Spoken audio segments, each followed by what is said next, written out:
আসসালামু আলাইকুম রহমতুল্লাহ। সুপ্রিয় দর্শক মণ্ডলী, ছোট শিক্ষা চ্যানেলে আপনাদের সুস্বাগতম। আজ আমরা আলোচনা করব কিভাবে অল্প আমলে জান্নাত লাভ করা যায়।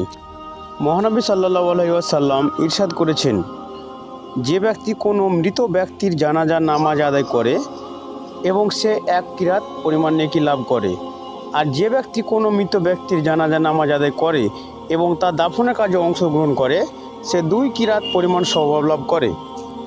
কোনো এক সাহাবী প্রশ্ন করল, হে আল্লাহর রাসূল, 2 কিরাত পরিমাণ কত নেকি? নবী করিম সাল্লাল্লাহু আলাইহি সাল্লাম বললেন, 2 কিরাতের ক্ষুদ্রতম কিরাত উহুদ পাহাড়ের সময়। ওসমান রাদিয়াল্লাহু থেকে বর্ণিত রয়েছে, মহানবী সাল্লাল্লাহু আলাইহি ওয়াসাল্লাম যখন কোনো মৃত ব্যক্তির দাফন কাজ শেষ করতেন, তখন কবরের পাশে দাঁড়িয়ে সাহাবাদের বলতেন, তোমরা তোমাদের ভাইয়ের জন্য দোয়া ক্ষমা প্রার্থনা করো, কারণ আল্লাহর কাছে প্রার্থনা করো তিনি যেন তাকে ঈমানের ওপর দৃঢ় ও অবিচল রাখেন। তাকে এখনই জিজ্ঞাসাবাদ করা হবে।